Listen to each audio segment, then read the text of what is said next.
지금은 고인이 되셨지만 고인이 되신 우리 대우그룹의 회장님이셨던 김우중 회장님이 쓴 자서전 가운데 세계는 넓고 할 일은 많다라고 하는 책이 있습니다. 그림을 보여줘 보실까요? 네. 이 책은 세계를 무대로 현장을 누비면서 그야말로 굴지의 기업을 일으켰던 김우중 회장님이 쓴 책인데요. 이 책에서 젊은이들에게, 이 땅에 있는 그 젊은이들에게 자신의 어떤 그 삶의 교훈, 철학 이런 것들을 담고 있는 그런 책이었습니다. 이 책이 대우그룹이, 지금은 대우그룹이 뭐 무너졌지만 IMF 때 가장 우리나라에서 가장 먼저 무너졌지만 대우그룹이 전성기 때인 1989년도에 이 책이 출간이 되었거든요. 네, 저도 그때 청년 시절이었는데 이 책을 아주 깊이 있게 읽었던 그런 기억이 납니다. 그래서 저도 도전을 많이 받고 젊은 시절에 그랬던 기억이 납니다. 이 책에서 김우중 회장이 젊은이들에게 뭐라고 얘기하냐면 실패를 두려워하지 마라. 실패를 두려워하지 말고 일을 크게 벌려라. 이렇게 책에서 이야기하고 있습니다. 근데 요즘 젊은이들 보면 취업난과 생존 경쟁 때문에 세상 살아가는 게 참 쉽지 않습니다. 우리 여기 딸도 있고 아들도 있는데 직장 생활하는 것도 그렇고 젊은이들이 이 세상 살아가는 게 참 쉽지 않다, 그런 생각을 해보게 됩니다. 근데 가만히 보면요, 뭐 젊은이들만 그런가요? 다 그래요. 그렇죠? 기성세대도 그렇고 요즘 참 세상 사는 게 참 쉽지 않다, 그렇게 생각이 듭니다. 각자가 다른 환경과 다른 여건이지만 자기에게 맡겨진 삶, 그 삶이 어떻든지 간에 자기에게 맡겨진 그 삶에 끝까지 최선을 다하는 그런 삶은 결과와 상관없이 아름답다, 그렇게 생각이 듭니다. 그리고 우리는 결과와 상관없이 모두가 자기에게 주어진 그 삶의 그 무게를 견디면서 자기에게 주어진 그 삶에 최선을 다해야 됩니다. 그게 우리 그리스도인의 바른 삶의 모습이기도 하고, 그리스도인뿐만이 아니라 모든 인생들이 사실은 그러한 삶을 살아야 하지요.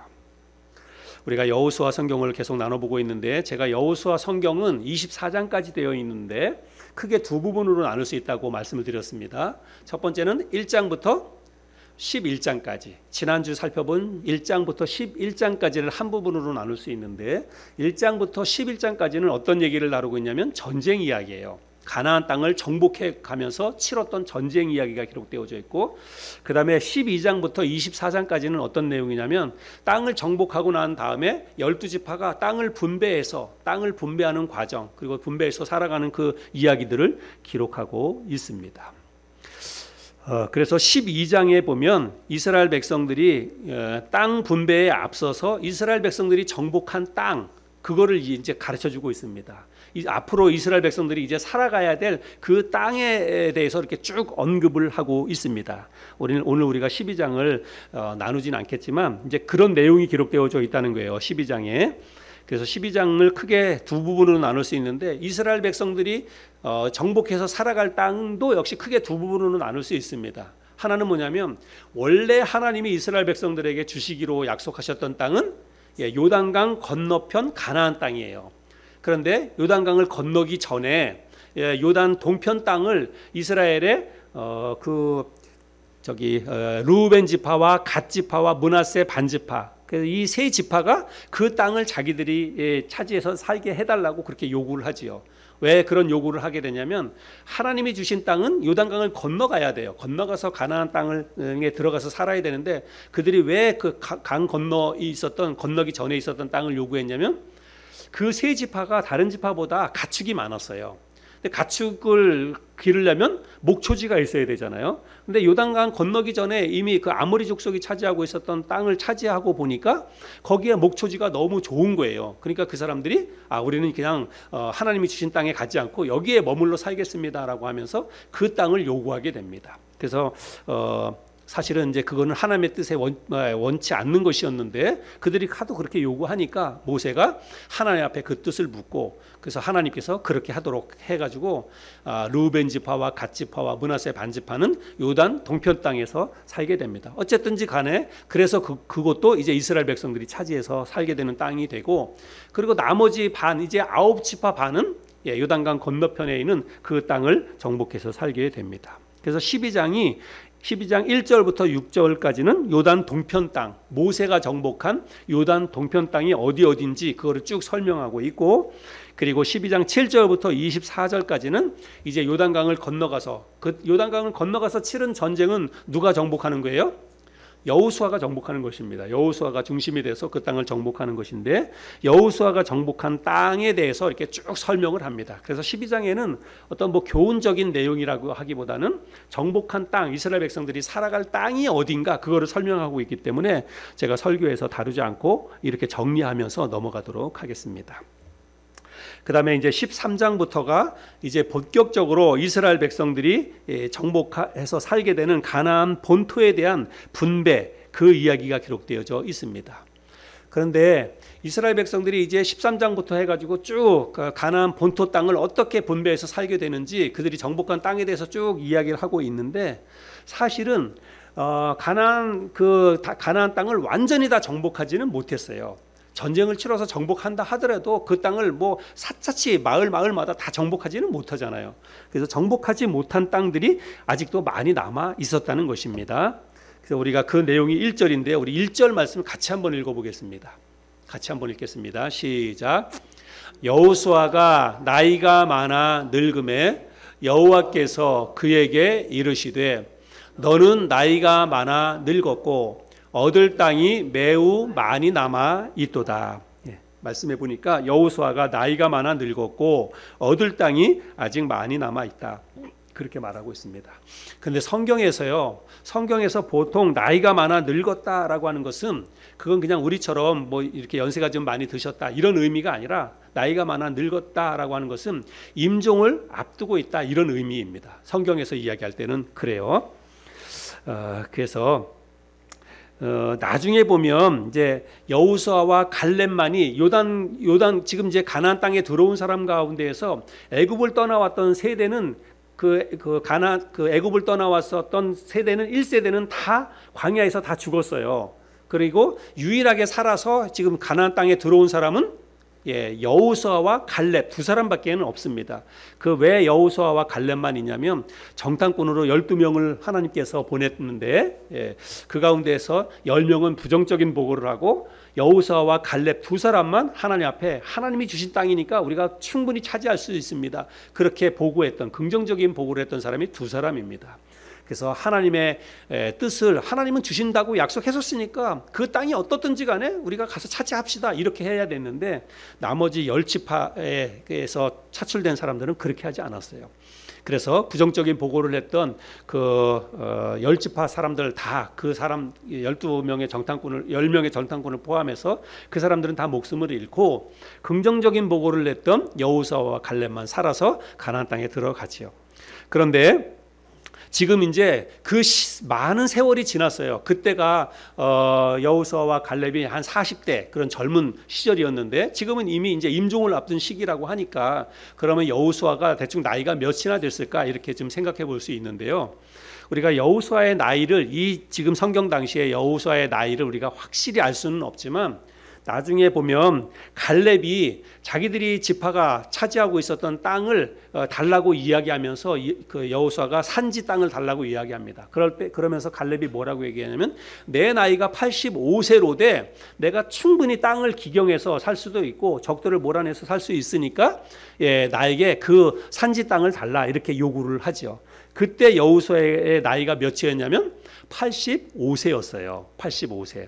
그래서 이것을 추측으로 해서 볼 때 그때 갈렙의 나이가 그래서 갈렙과 그 여호수아의 나이를 이제 조금 유추해 볼 수 있는데, 그래서 여호수아의 나이는 이 당시에 한 100세 정도 됐을 것이다, 성경학자들이 그렇게 이야기를 합니다.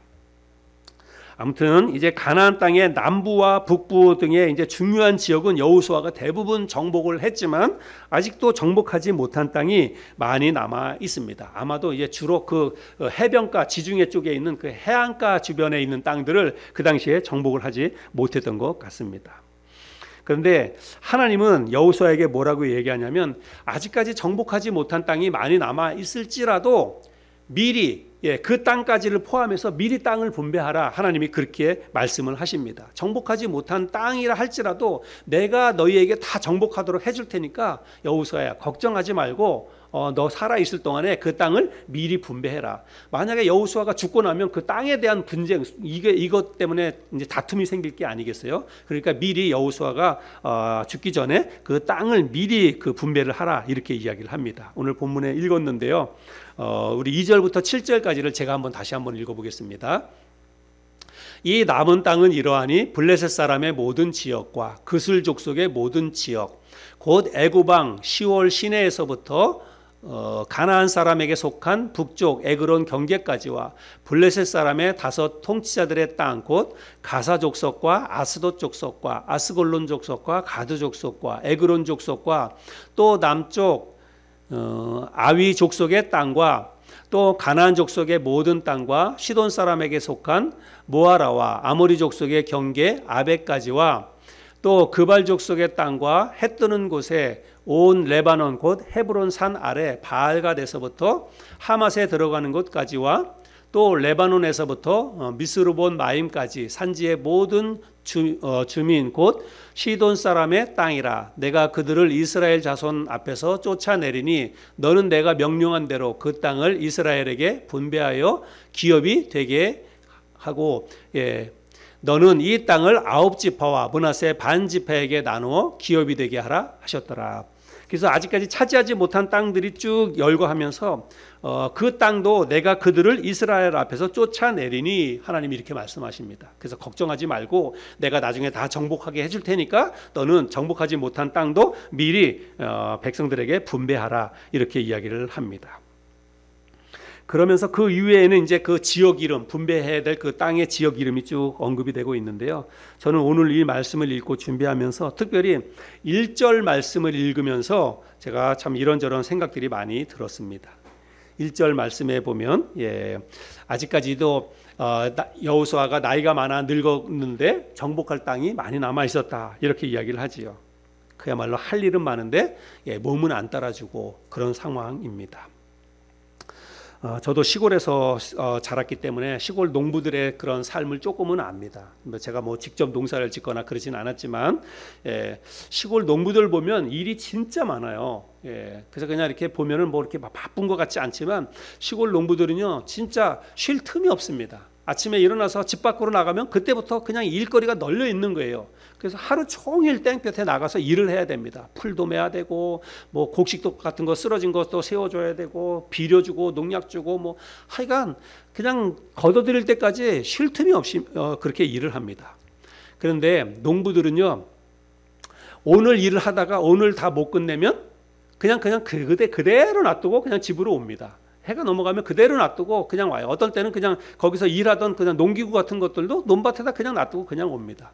근데 만약에 오늘 일 못 끝냈다고 해서 오늘 이걸 반드시 끝내야 된다고 해가지고 막 죽기 살기로 하면 여러분 농사는 그렇게 하면 절대 못합니다.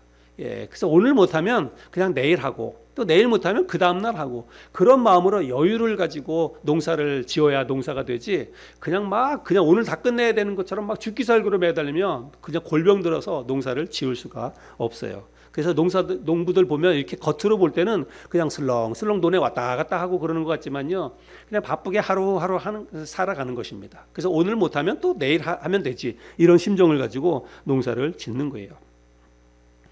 그러나 여호수아가 처한 환경은 사실은 그렇지 않습니다. 여호수아는 그의 인생의 태양이 지금 저물고 있습니다. 그래서 그 전에 자기 자신의 어떤 인생 삶이 끝나기 전에 하나님이 맡겨주신 일, 하나님이 하시라고 했던 그 땅을 분배하는 그 일을 여호수아가 반드시 자기의 생전에 그 일을 해야 했습니다. 그러니까 여호수아의 마음이 어떠했겠나. 마음은 급한데 해는 기울고 여러 가지 착잡한 그런 심정이 아니었겠나, 이런 생각을 해보게 됩니다. 그런데 결론적으로 보면 여호수아는요 마지막 힘을 다해서 자기에게 맡겨진 사명을 끝까지 완수를 합니다. 오늘 우리가 이제 13장 말씀 하나님께서 땅을 분배하라고 하는 이 말씀을 읽었지만 나중에 여호수아가 24장으로 끝나는데 23장 1절부터 4절까지에 있는 말씀을 보면 여호수아가 자기에게 맡겨진 사명을 다 감당했다라고 하는 것을 우리가 확인해 볼 수 있습니다. 제가 한번 읽어볼까요? 23장 1절부터 4절인데요. 여호와께서 주위의 모든 원수들로부터 이스라엘을 쉬게 하신 지 오랜 후에 여호수아가 나이 많아 늙은지라. 여호수아가 온 이스라엘 곧 그들의 장로들과 수령들과 재판장들과 관리들을 불러다가 그들에게 이르되 나는 나이가 많아 늙었도다. 너희의 하나님 여호와께서 너희를 위하여 이 모든 나라에 행하신 일을 너희가 다 보았거니와 너희의 하나님 여호와 그는 너희를 위하여 싸우신 이시니라. 보라, 내가 요단에서부터 해지는 쪽 대해까지의 남아있는 나라들과 이미 멸한 모든 나라를 내가 너희를 위하여 제비 뽑아 너희의 지파에게 기업이 되게 하였느니라. 그러니까 그 해지는 편에 있었던 정복하지 못한 땅까지도 포함해가지고 다 제비 뽑기를 통해서 이제 땅을 다 분배했다, 그렇게 이야기를 하고 있습니다. 물론 땅을 다 정복하고 나서 그 땅을 후손들에게 나누어 주었다면 더 좋았겠지만 뭐 세월 앞에 장사가 없는 거죠. 여호수아도 나이가 많이 들고 또 힘이 빠지고 그러니까 전쟁에 나가서 정복하거나 또 전쟁을 지휘하거나 그럴 만한 입장이 못 됐습니다. 그래서 어찌하든지 간에 그의 생애 동안에 땅을 다 정복하지는 못했습니다. 하지만 땅을 분배하라고 하는 그 하나님께서 맡겨주신 그 사명만큼은 여호수아가 죽기 전에 다 완수했다라고 하는 것을 우리가 볼 수 있습니다. 그런데 여러분, 땅을 분배하라고 해가지고 하나님이 땅을 분배하라고 그랬으니까 여호수아가 뭐 그냥 아무렇게나 대충 너희 지파는 저쪽에 있는 땅을 차지하고 살아라, 너희 지파는 저 위쪽에 있는 땅을 차지하고 살아라, 여호수아가 그냥 뭐 대충 그렇게 땅을 나눠줄 법도 하고. 그런데 여러분, 그렇지 않아요. 절대로 그렇게 할 수가 없습니다. 왜 그렇게 할 수가 없을까요? 여러분, 땅이 얼마나 민감합니까? 그렇죠? 자기들이 평생 거기서 어떤 터를 잡고 살아야 할 땅입니다. 자기들만인가요? 자기들의 후손들이 평생 지파별로 그 땅에 한번 분배받으면 그 분배받은 땅에서 후손들이 대대로 살아가야 돼요. 그러니까 모든 지파 사람들이 다 조금이라도 더 어떤 땅? 좋은 땅, 조금이라도 더 좋은 땅을 자기들에게 달라고 다 그 여호수아한테 요구할 게 아닙니까? 그러니까 어떤 원칙을 정해놓지 않으면, 그리고 땅을 정확히 잘 분배하지 않으면 여러분, 이거는 정말 난리가 날 수 있는 상황이에요. 그러니까 아무렇게나 땅을 분배할 수가 없는 것입니다. 여러분, 군대에서 그래서 아주 재미있는 말이 있어요. 전투에 실패한 병사는 용서할 수 있어도 배식에 실패한 병사는 용서받을 수 없다. 여러분, 재미있는 말이지만요, 진짜 그런 우스갯말이 있어요. 그래서 군대에서 배식 조금만 잘못하잖아요. 고참들한테 조금 배식 잘못하면 굉장히 또 이제 혼납니다. 사병들이 혼나요, 배식 잘못하면. 우리들도 그렇잖아요. 우리가 뭐 밥 먹고 그럴 때 어디 가서 이렇게 뭐 자율 배식할 때 누군가 배식해주고 그러면 자기한테 뭔가 조금 주고 앞 사람한테 고기 많이 주고 그러면 뭐 또 또 왜 이렇게 하나 또 서운한 마음이 들고 그렇지 않습니까? 하물며 그런데 여러분, 먹는 거 잠깐 한 끼 먹는 것도 그런데 여러분, 땅이란 말이에요. 땅. 그것도 자기 후손들이 계속해서 기업으로 살아가야 될 땅인데 그 땅을 처음에 분배받을 때 여러분, 얼마나 예민하겠습니까? 얼마나 그 요구사항들이 많겠습니까? 그러니까 여호수아가 대충 땅을 분배할 수가 없는 것입니다. 그런데 여호수아가 땅을 분배하는데 아직까지 정복한 땅이면 한번 뭐 정탐꾼을 돌아보고 땅의 규모가 얼마나 되는지, 그 땅이 또 어떤 성격을 가진 땅인지 이거를 다 살펴보고 난 다음에 땅을 골고루 형평성에 맞게 분배하면 좋잖아요. 근데 정복하지 못한 땅인데 그거를 미리 가보지도 않고 그 땅을 분배한다고 하는 게 이게 쉬운 일이 아니잖아요. 그래서 여호수아가 어떻게 지략을 짜냐면 18장에 나중에 이제 우리가 다뤄보겠지만 18장에 보면 그 이제 땅을 분배받아야 될 9지파 반 사람들의 대표를 뽑습니다. 그래서 한 지파에 3사람씩 뽑으라 그래요. 그래서 3사람씩을 가지고 어떻게 하냐면 정복하지 못한 땅에 정탐꾼으로 보냅니다. 너희들이 그 땅을 두루두루 다 살펴보고 오라 그래요. 몰래 가서 땅을 살펴보고 오라 그럽니다. 그리고 살펴보고 오면서 뭘 하라 그러냐면 그림을 그려오라 그럽니다. 그러니까 지도를 그리라는 거예요. 그러니까 그림을 그리고 지형도 그리고 그 안에 있는 뭐 거기는 뭐 산이 많다든지 아니면 초장이 많다든지 뭐 이런 것들을 다 그려오도록 해요. 그래서 다 그려가지고 온 것을 가지고 그것을 가지고 형평성에 맞게 이렇게 이제 분배를 해줍니다. 그러니까 얼마나 이게 지혜도 필요하고 또 시간도 많이 걸리고 그러는 일입니까? 그만큼 여호수아가 철저하게 땅을 이렇게 그 분배하는 일을 마쳤다는 것입니다. 땅을 분배하는 데에도 원칙이 있어요. 첫 번째는 뭐냐면 이 땅의 크기를 나눌 때에는 그 지파의 숫자대로 인구수대로 나누는 것이고요. 인구수대로 나누면서도 어떤 곳은 그야말로 땅이 아주 뭐 기름진 땅이 있기도 하고 또 어떤 땅은 사막 그런 땅도 있을 것이고 그렇잖아요. 또 돌이 많은 땅도 있을 것이고. 근데 그거를 나누는 그 원칙은 뭐겠어요? 예, 제비뽑기였습니다. 제비뽑기. 예. 그래서 제비뽑기를 통해서 이제 자기들이 뽑은 그 땅을 그렇게 나눠 갖도록 그렇게 하는 거예요. 그래야 불만이 없는 거죠. 여러분, 제비뽑기가 굉장히 하나님이 주신 성경적인 방법입니다. 그래서 결국 제비뽑기를 통해서 각 지파별로 땅 분배하는 일을 여호수아가 잘 마쳤다는 것입니다. 그런데 사실 여호수아는 오랜 전쟁으로 지친 몸이었습니다. 그리고 지금은 임종을 앞둔 정말 그렇게 힘든 그런 순간이었습니다. 그런데 그럼에도 불구하고 자기에게 맡겨진 일에 여호수아가 최선을 다해서 그 소임을 다했다는 것입니다. 죽는 날까지 자기에게 부여된 사명을 감당하기 위해서 최선을 다한 이 여호수아의 삶의 모습을 우리가 오늘 살펴보면서 우리의 삶을 한번 돌아보는 그런 시간이 되었으면 좋겠습니다. 여러분, 우리 사람은요, 처음도 중요하지만 끝은 더 중요합니다. 인간 관계든 회사 생활이든 여러분 처음보다 끝이 훨씬 더 중요하다라고 하는 것을 우리는 꼭 명심해야 합니다. 근데 우리 사람들이 많은 사람들이요 이것을 거꾸로 합니다. 예, 거꾸로 해요. 처음은 다들 화려하게 시작을 합니다. 처음은 뭐 대단한 각오와 결단과 그리고 철저한 준비 이런 것을 이렇게 해가지고 처음 어떤 일을 시작을 합니다. 회사 들어갈 때도 처음에는 뭐 정말 내가 열심히 회사 생활해야지 그렇게 하면서 회사에도 또 출근을 합니다. 근데 하다가 이런저런 힘들고 어려운 일에 부딪히게 되면 언제 그랬냐는 듯이 용두사미처럼 우리가 일을 포기하는 경우가 많이 있다는 것입니다. 그래서 여러분, 하나님의 사람들은 자기에게 맡겨진 일에 언제나 끝까지 최선을 다해야 합니다. 오늘 우리가 살펴보는 이 여호수아가 그런 삶을 살았다는 거예요. 나이가 많아 늙어서 임종이 다가왔지만 하나님이 맡겨주신 그 사명 붙들고 그것을 내가 이룰 때까지는 난 죽을 수도 없다 이런 마음을 가지고 끝까지 하나님이 맡겨주신 땅 분배하는 일을 여호수아가 잘 마쳤다는 것을 오늘 살펴보았습니다.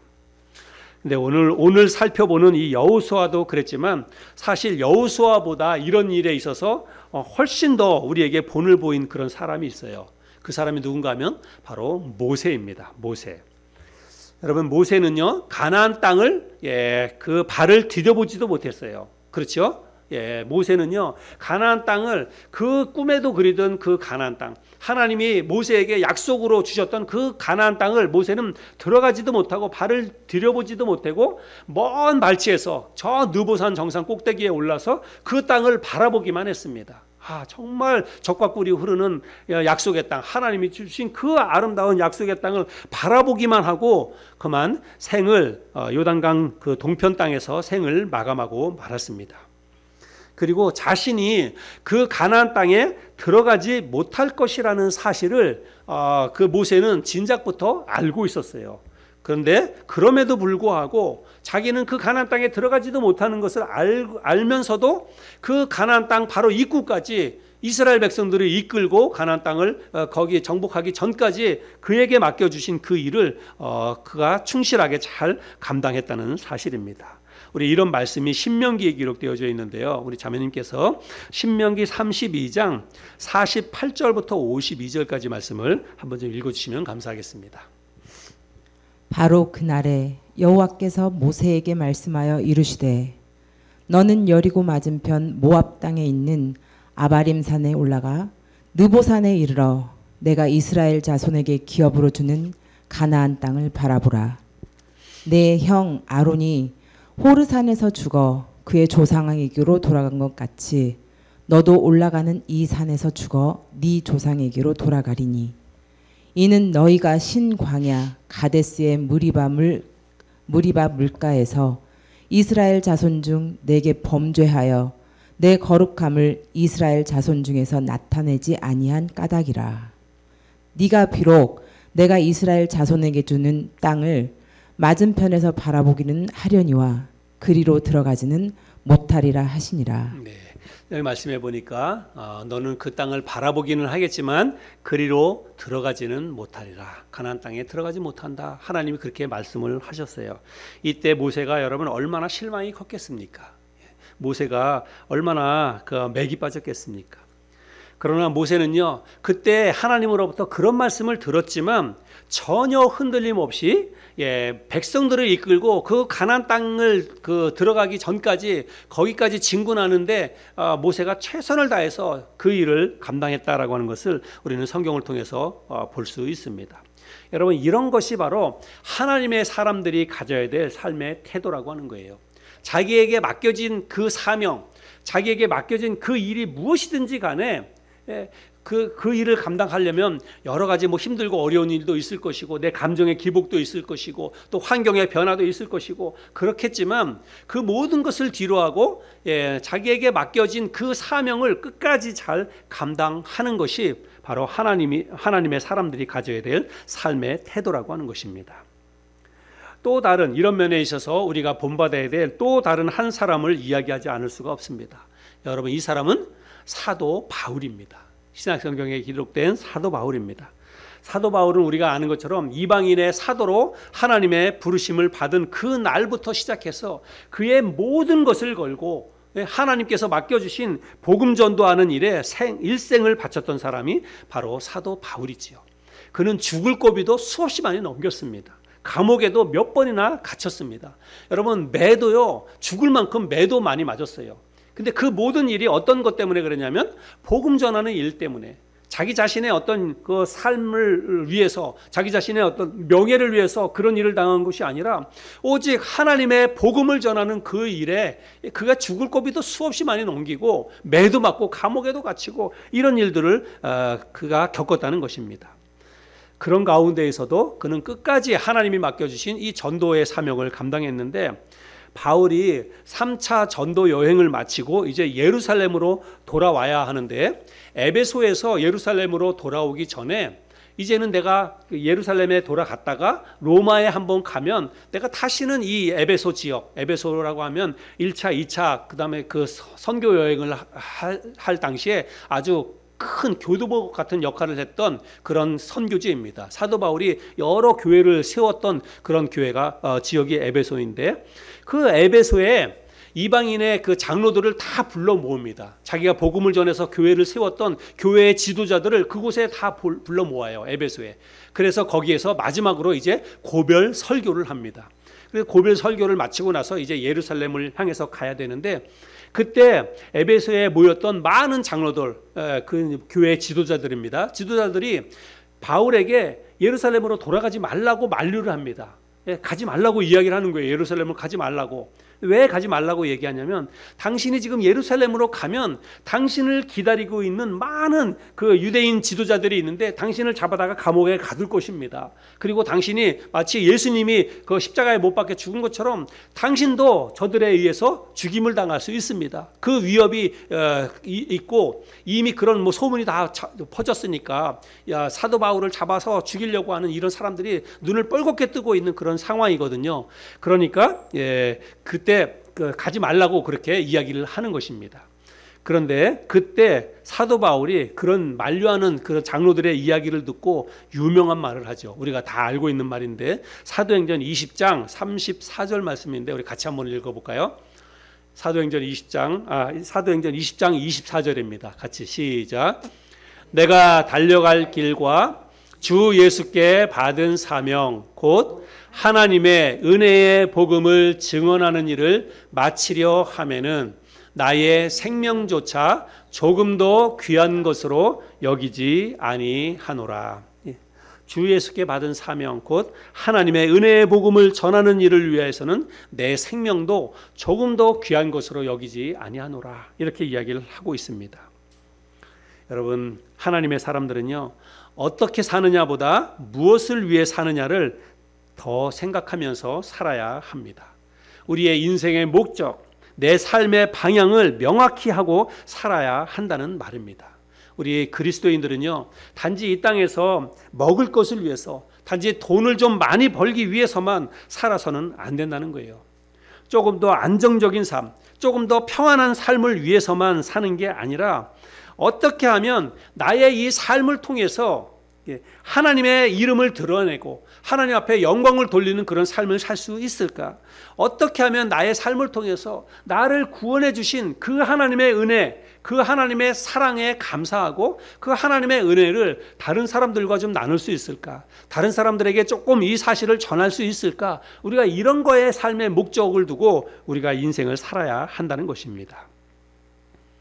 또 꼭 이렇게 영적인 것이나 신앙생활뿐만이 아니라 여러분 생활 전반에 걸쳐서 하나님의 사람들은 자기에게 맡겨진 일에 끝까지 최선을 다해야 합니다. 시작은 자신감 있게 큰 소리 땅땅 치면서 그렇게 시작했는데 뒷마무리가 개운치 않아서 꼭 문제가 생기는 그런 사람들이 있습니다.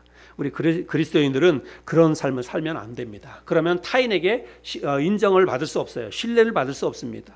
그리고 그게 직장 생활이든지 아니면 뭐 공동체든지 그 어떤 곳에서든지 그런 삶의 모습, 뭐 앞은 좋은데 뒤가 별로 좋지 않아요. 뭐 앞에서는 그럴듯하게 뭐 이렇게 이야기하는데 항상 보면 말만 앞서고 그냥 뒤에서는 일 처리가 시원치 않습니다.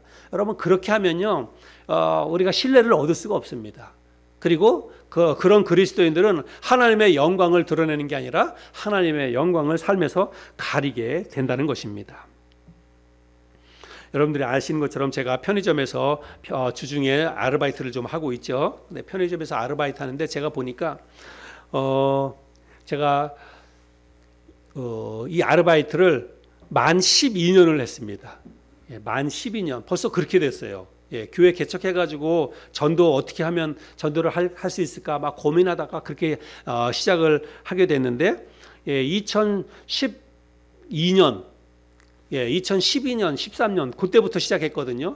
예, 그러니까 벌써 만 12년을 아르바이트를 했습니다. 아마 전국적으로 편의점에서 편의점 알바를 12년 이상 한 사람도 그렇게 많지 않을 것 같아요. 제가 생각해 보니까 그렇게 많지 않을 것 같습니다. 물론 이제 좋은 사장님 만났죠. 좋은 사장님 만나서 그렇게 했는데 또 제가 편의점에서 알바를 하지만, 비록 편의점에서 알바를 하지만 제가 알바하는 시간에는 저밖에 없거든요. 주인도 없어요. 아무도 없어요. 그러니까 편의점에서 제가 알바하는 시간에는 그 안에 있는 모든 것들이 저의 책임이에요. 돈도 그렇고 물건 하나 잘못 팔면, 그게 손해나면 그게 다 제가 책임져야 되는 거예요. 그리고 그 시간에 뭐 물건이 들어오거나 그러면 물건 진열하는 거, 바닥이 지저분하면 바닥 깨끗이 청소하는 거, 이 모든 것들이 다 제가 해야 될 일입니다. 근데 제가 그냥 뭐 시급 10,000원짜리, 제가 처음에 알바할 때 시급이 4,000원이었거든요. 4,300원이었거든요. 근데 지금 시급이 10,000원이 됐어요. 2배 넘게 올랐어요. 근데 아무튼지 간에 그렇게 하는 동안에는 그냥 제가 어떤 생각을 가지고 하냐면, 내가 뭐 시급 4,500원짜리, 시급 10,000원짜리 알바생이다, 그런 생각 안 해요. 내가 주인이다. 예. 진짜로 내가 주인같이 그 역할을 하고 있으니까 내가 주인이다, 이런 생각을 가지고 지저분하면 그냥 내가 진짜 내 매장, 내가 가지고 있는 매장처럼 생각하고 오는 손님이 불편하지 않도록 깨끗이 하고 물건 같은 거 다 진열하고 그렇게 그냥 주인의식을 가지고 그렇게 성실하게 했습니다. 저는 꼭 이런 뭐 편의점 알바뿐만이 아니라 친교회에서 저에게 맡겨진 뭐 그런 여러 가지 또 그런 일들도 있고 그런데 저에게 맡겨진 일은 그냥 대충 안 합니다. 정말 최선을 다해서 하고 모든 일이 어떤 일이 됐든지 간에 나에게 맡겨진 일에 있어서는 내가 최선을 다하려고 합니다. 그게 하나님의 사람들이 가져야 될 그런 삶의 태도다, 저는 그렇게 생각을 합니다. 목회도 지금까지 저는 그런 마음으로 했습니다. 물론 결과적으로 보면 목회가 그렇게 제가 보기에도 시원치 않고 하나님이 보기에도 시원치 않고 아마 그러리라고 생각을 합니다. 그런데 결과는 뭐 제가 어떻게 할 수 없는 것 같아요. 결과까지도 내가 점참 좋으면 좋았겠지만 결과는 설령 그렇지 못한다 할지라도 정말 과정 속에서 우리에게 맡겨진 그 순간에는 최선을 다해야 된다고 생각이 됩니다. 직장 생활이 됐든지 목회가 됐든지 학생들 공부하는 학생이면 공부가 됐든지 뭐든지 자기에게 맡겨진 일은 최선을 다해서 그 일을 해야 한다, 저는 생각을 합니다. 여러분 어떻습니까? 여러분에게 맡겨진 일에 지금 여러분 최선을 다하고 있습니까? 그리스도인으로서 여러분 신앙생활에 최선을 다하고 있습니까? 하나님을 섬기는 일에, 교회를 섬기는 일에 여러분 자신의 몫과 역할에 여러분 최선을 다하고 있는지 모르겠습니다. 여러분 이 하늘소망 침례교회는 여러분 담임 목사인 저의 곳이 아니에요. 저의 교회가 아닙니다. 여러분 모두의 것이에요. 저와 여러분 모두의 교회입니다. 그래서 여러분 우리가 하늘소망 사명 선언문 우리가 같이 예배 끝나고 같이 이렇게 낭독하는 것처럼 여러분 이거는 우리가 함께 세워나가는 것입니다. 이 교회의 모든 권리, 책임, 이 모든 것들이 여러분 우리 모두에게 달려 있습니다. 그래서 교회의 어떤 부흥과 성장도 목사 혼자의 몫이거나 목사 혼자의 어떤 그 역할이 아니라 우리 모두의 역할이에요. 여기 빈자리가 많이 있는데 이 빈자리 많은 거 여러분 우리 모두의 책임입니다. 우리 모두가 다 책임감을 가지고 어떻게 해서든지 빈자리 채우려고 우리가 기도해야 되고 그리고 전도해야 되고 한 사람이라도 더 데려오려고 하고 우리가 그런 노력들을 다 같이 해야 되는 거예요. 이게 우리에게 맡겨진 사명입니다. 가정에서 여러분에게 맡겨진 또 사명에 여러분 최선을 다하고 있는지 모르겠습니다.